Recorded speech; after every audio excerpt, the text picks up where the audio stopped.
የጉድ አገር ነው አለ ሰውየው ቢጨንቀው ነው። ባል በሁለት ነገሮች ይቸገራል።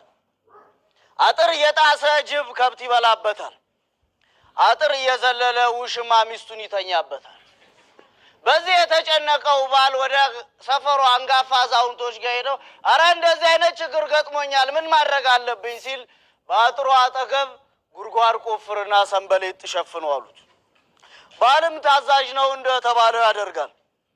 እንደለመደው ጅብም አጥር ሲጥስ ውሽማም አጥር ሲዘል ጉድጓድ ውስጥ ይፋጠጣል። በጠዋት ባሌን ጉዳይና አዛውንቶቹን ሰብስቦ ጉድልኝ ይሄን የጉድ ሀገር ምን ላደርጋላቸው ሸልል አሉት። ምን ያለው ደግ ቀን ምን ያለው በጎ ቀን ግጥምጥም አረጋው ሁለቱም ባንድ ቀን አለ።